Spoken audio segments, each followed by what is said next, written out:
The Indiana, SSN 789, stands as a testament to the pinnacle of contemporary naval engineering and technology within the Virginia-class nuclear-powered attack submarine series.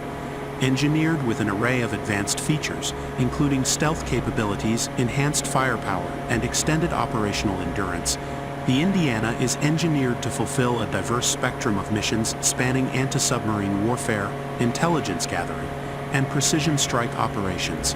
At its core lies a sophisticated suite of sensor systems, communications infrastructure, and propulsion mechanisms, each meticulously designed to optimize performance and situational awareness in the most challenging underwater environments. Constructed using a blend of high-strength steel and advanced composite materials, the Indiana's hull ensures both robustness and survivability in the face of adversarial threats. The successful launch of the Indiana, executed on June 3-4, marked a pivotal juncture in its construction journey. Leveraging a meticulously orchestrated transfer car system, the submarine smoothly transitioned from its construction berth into a floating dry dock situated within the James River. This intricate operation demanded precise coordination and alignment to guarantee the secure and efficient relocation of the vessel.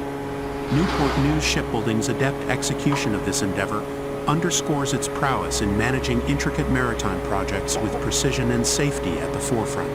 This milestone launch heralds a significant advancement in the Indiana's construction timeline, heralding subsequent phases of outfitting, testing, and sea trials. As the newest asset within the United States Navy's formidable submarine fleet, the Indiana is poised to bolster national security objectives with its unparalleled capabilities and operational readiness. Its successful launch stands as a testament to the collective expertise and dedication of all involved, signifying a landmark achievement in naval engineering and construction. The assembly and preparation of the Hitachi EX1900-6 at the construction site involved a meticulously orchestrated process to ensure optimal performance and efficiency. The initial phase commenced with the delivery of the excavator components to the designated site, where a team of skilled technicians and engineers meticulously unpacked and organized the various parts. Prior to assembly, thorough inspections were conducted to verify the integrity and quality of each component, ensuring compliance with manufacturer specifications and safety standards. Subsequently, assembly commenced with the construction of the excavator's main frame, utilizing heavy-duty lifting equipment and precision alignment techniques to secure the structural components in place. As the assembly progressed, intricate subsystems, such as the hydraulic system, engine, and electrical components, were methodically integrated into the excavator's framework. Highly trained technicians meticulously calibrated and fine-tuned each subsystem to ensure seamless integration and optimal performance. The hydraulic system, a critical component of the excavator, underwent rigorous testing to validate its functionality and responsiveness under varying operating conditions. Similarly, the engine underwent comprehensive testing to verify its power output, fuel efficiency, and emissions compliance, ensuring peak performance and environmental sustainability. Simultaneously, the electrical system was meticulously installed and interconnected, encompassing a myriad of sensors, controllers, and safety mechanisms essential for the excavator's operation. Stringent quality control measures were enforced throughout the assembly process to identify and rectify any discrepancies or defects, mitigating potential risks and ensuring reliability in the field. Upon completion of the assembly phase, the excavator underwent a comprehensive inspection regimen to validate its structural integrity, functionality, and compliance with regulatory standards. Following successful assembly and inspection, the Hitachi EX1900-6 entered the final stage of preparation for operation, encompassing a series of comprehensive tests and commissioning procedures. Highly skilled operators conducted functional tests to evaluate the excavator's performance across a range of operating parameters, including digging force, cycle times, and maneuverability. Concurrently, safety systems and emergency protocols were meticulously validated to ensure the excavator's readiness for operation in diverse environments. Upon successful completion of testing and commissioning, the Hitachi EX1900-6 was deemed operationally ready and deployed to the construction site, where it would serve as a cornerstone of productivity and efficiency. The meticulous assembly and preparation process underscored Hitachi's commitment to delivering high-performance equipment tailored to meet the rigorous demands of modern construction applications.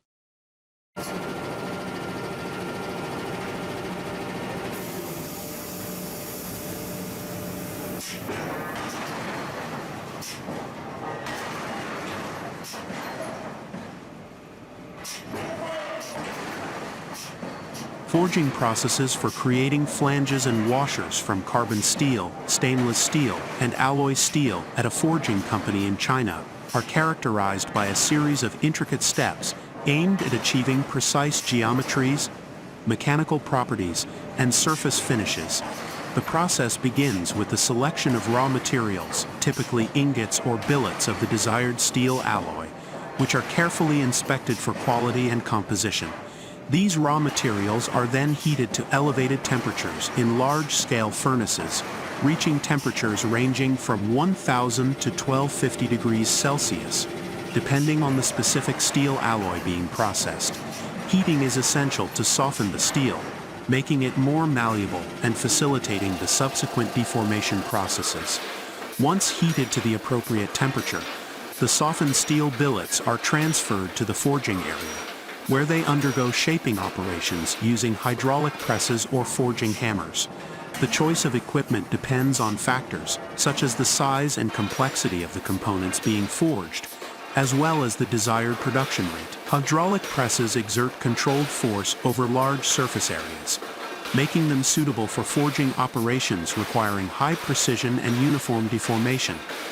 On the other hand, forging hammers deliver rapid, localized impacts, ideal for shaping smaller components or achieving specific surface textures. In the forging process, the heated steel billets are placed between precision machined dies, which define the final shape and dimensions of the flanges and washers. As the dies close under pressure, the steel undergoes plastic deformation, flowing into the cavities of the dies to assume the desired form. Forging operations may involve multiple stages, with intermediate annealing steps, to relieve internal stresses and enhance workability. Complex geometries, such as flanges, may require several forging operations to achieve the desired shape and dimensional accuracy. Throughout the forging process, operators closely monitor parameters such as temperature, pressure, and deformation rate to ensure consistent quality and adherence to specifications.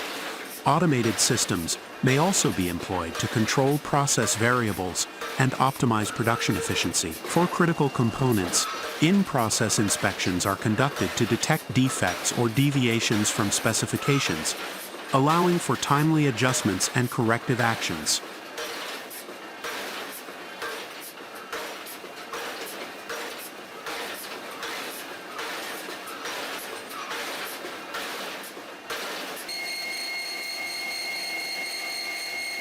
After the forging operations are complete, the freshly formed flanges and washers undergo secondary operations to refine their shape and surface finish.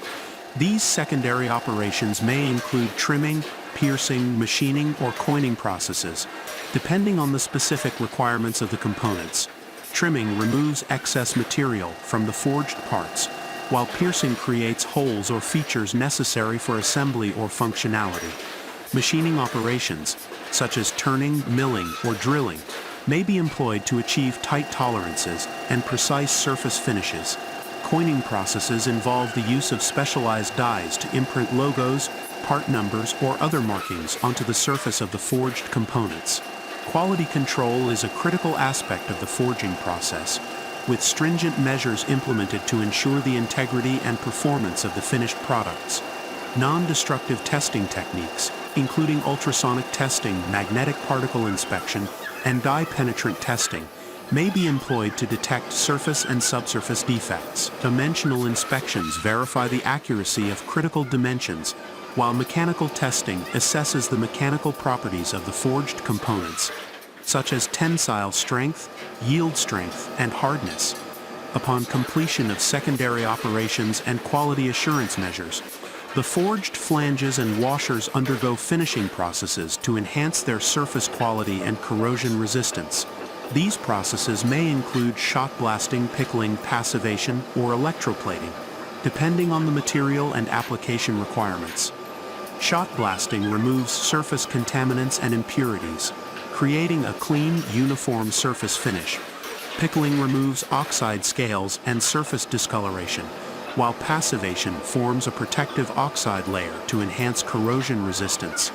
Electroplating involves the deposition of a thin layer of metal onto the surface of the forged components, providing additional protection against corrosion and wear. Finally, the finished flanges and washers are inspected, packaged, and prepared for shipment to customers worldwide. With their superior strength, durability, and dimensional accuracy, these forged components play a critical role in a wide range of industrial applications, including oil and gas pipelines, petrochemical plants, power generation facilities, and construction projects.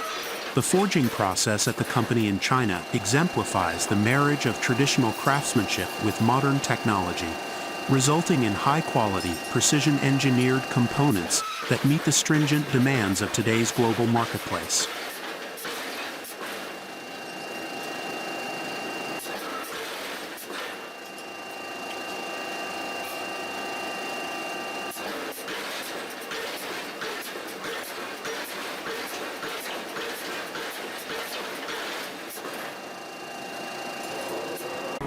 The production process of tank heads and dish heads using a 3,000-ton hot forming press involves a sophisticated and precise operation aimed at shaping thick steel plates into curved components suitable for pressure vessels.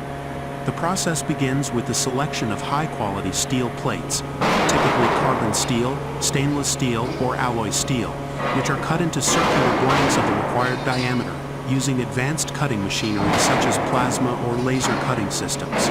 These blanks are then heated to elevated temperatures, typically in the range of 1,000 to 1,250 degrees Celsius, to soften the metal and improve its formability. Once heated to the optimal temperature, the circular blanks are transferred to the hot forming press, where they are placed between specialized tooling known as dies. These dies are carefully designed to impart the desired curvature and dimensions to the tank heads or dish heads. The hot forming press exerts immense pressure, up to 3,000 tons or more, on the blank, forcing it to conform to the contours of the dies and undergo plastic deformation. The high temperature of the steel enhances its ductility, allowing it to flow more easily and assume complex shapes with minimal residual stresses. As the hot forming press applies pressure, the metal undergoes radial flow, stretching and thinning to accommodate the curvature of the dies. The outer edges of the blank experience the greatest deformation, gradually forming the rounded profile characteristic of tank heads and dish heads. The inner regions of the blank undergo less deformation, resulting in a thicker cross-section to maintain structural integrity and pressure resistance. Throughout the hot forming process, operators closely monitor parameters such as temperature, pressure, and deformation rate to ensure optimal performance and product quality. Advanced control systems provide precise regulation of pressurization and temperature, allowing for adjustments to accommodate variations in material properties or desired geometries. Temperature control systems may also be employed to maintain the optimal working temperature of the steel, ensuring proper flow and deformation characteristics. Once the hot forming operation is complete, the partially formed tank heads or dish heads undergo additional processing to refine their shape and dimensions. This may involve trimming excess material from the edges, smoothing surface irregularities, or machining features such as bolt holes or nozzle openings. Secondary forming operations, such as cold spinning or hot spinning, may also be employed to achieve specific geometries or improve dimensional accuracy. Quality control is a critical aspect of the production process, with stringent measures implemented to ensure the integrity and performance of the finished tank heads and dish heads. Non-destructive testing techniques, including ultrasonic testing and radiographic inspection, may be employed to detect internal flaws or defects. Dimensional inspections verify compliance with customer specifications and industry standards, while mechanical testing assesses the mechanical properties of the finished components. such as tensile strength, yield strength, and impact resistance. Once the tank heads and dish heads have passed quality control inspections, they are ready for final finishing and preparation for shipment to customers. This may involve surface treatment processes, such as shot blasting, pickling, or painting to enhance corrosion resistance and surface aesthetics. With their critical role in pressure vessel construction, tank heads and dish heads produced using a 3,000-ton hot forming press represent the culmination of advanced manufacturing techniques and precision engineering, delivering components of exceptional quality and reliability for a wide range of industrial applications. The fully automatic chain link fence making machine is a sophisticated piece of equipment designed to streamline the production of chain link fences with unparalleled precision and efficiency. This machine boasts a range of adjustable parameters that enable customization to meet specific project requirements. Key parameters include wire diameter, mesh size, fence height, and weaving speed, all of which can be easily configured via intuitive controls. The wire diameter parameter allows for the selection of the appropriate gauge of wire to achieve the desired strength and durability of the fence. Mesh size parameter determines the spacing between adjacent wires, influencing the fence's security and visibility. Fence height parameter dictates the overall height of the finished product, accommodating various fencing applications. Additionally, the weaving speed parameter regulates the machine's operation rate, optimizing productivity while maintaining accuracy. With its versatility and advanced functionality, the fully automatic chain link fence making machine revolutionizes the manufacturing process, delivering high-quality chain link fences tailored to meet the diverse needs of customers in industries ranging from agriculture and construction to security and infrastructure.